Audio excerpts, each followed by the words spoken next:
one thing you wrote in your book was how in Western countries, mood and anxiety disorders have increased dramatically over the last few decades. Right. What popped into my head to ask you in relationship to that is Steven Pinker's work. I don't know if you're familiar with it at all, but Mhm. one of the things that he argues is that sort of it's very optimistic take. It's like everything is better, right now than at any point in human history. Things are better than ever. I'm wondering if you could kind of explain that apparent paradox of how somebody could argue things are better than ever, yet how we could have more happiness and mood disorders, more Yeah. depression and anxiety than ever before. So I don't recall. He mostly focuses on things like war and stuff Right. like that. But his wife is a psychologist, so Mhm. uh, I'm going to have to look into that, whether he has written on mental health. But I Mhm. mean, the answer is why things are worse.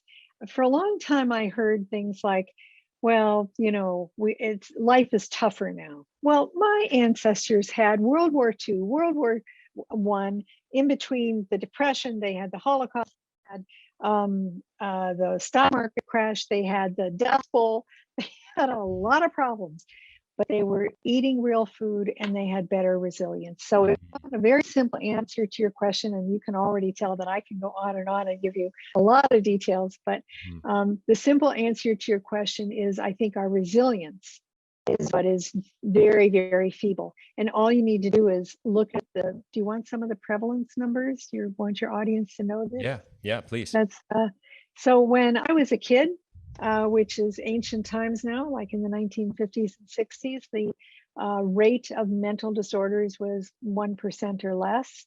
Mm. And now it's 20%, according to the World Health Organization. Now, for a long time, I would say until 10 years ago, as the prevalence rate was zooming up, in spite of this was the period of the psychopharmacology revolution. Some people would say it's partly caused by that, but I'm not going to go there. But why was it zooming up? And there were essays written in every psychiatry journal, I think, saying, well, it's just because more people are speaking up and saying they need help. Of course, we want people to feel comfortable coming forward. And they were also saying things like they're just more educated, excuse me, about this not being the best way to live, that there might be a better way to live. So they're coming forward. I don't see those essays anymore. And I read a lot of psychiatry journal abstracts anyway. Often I don't see anybody saying that anymore. I think Mm. everyone is pretty convinced that the increase in prevalence is real. And now I'm going to end this with the worst number of all. That 20% sounds high, especially in just one lifetime, but it's only a slice, a point in time. It's called point prevalence. Mm. If you look at lifetime prevalence and ask, well, what's the probability for any given individual that sometime in their lifetime they will be diagnosed with a mental disorder? It is 50%. Whoa. And that's also the World Health Organization numbers.